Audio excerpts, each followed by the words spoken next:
एक दफा हजरत उमर फारूक रजी अल्लाह ताला अन्हु को किसी ने देखा तो वो रो रहे थे और वो ईद का दिन था। वो शख्स आपके पास आया और कहने लगा कि ए उमर, आज ईद का दिन है, सब लोग खुशियां मना रहे हैं और आप रो रहे हैं। कहा, मैं इसकी वजह जान सकता हूँ? तो हजरत उमर ने अर्ज किया, खुश तो वो होना जिसको पता हो कि उसकी नमाज, रोज़ा और सारी इबादत कबूल हो गई हैं और उसे जन्नत की बशारत मिल गई है। लेकिन मुझे तो अभी ऐसा कुछ नहीं पता कि मेरी इबादत कबूल हुई है कि नहीं, मेरा नमाज रोज़ा कहीं वापस तो नहीं कर दिया जाएगा। जाओ, मुझे भी आकर खुशखबरी सुनाओ कि मेरा नमाज और रोज़ा कबूल हो गया है, तो मैं भी फिर खुशियाँ मनाता हूँ। अल्लाह तो बहुत बड़ा बेनियाज है, अगर कह दे कि मुझे तेरी इबादत कबूल नहीं है तो फिर बताओ उमर किस चीज़ की खुशी मनाएगा। अल्लाह अकबर।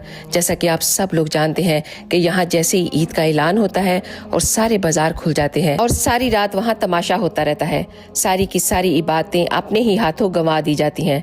तो प्लीज़ जो आपने अमल किए होते हैं ना इस रमज़ान मुबारक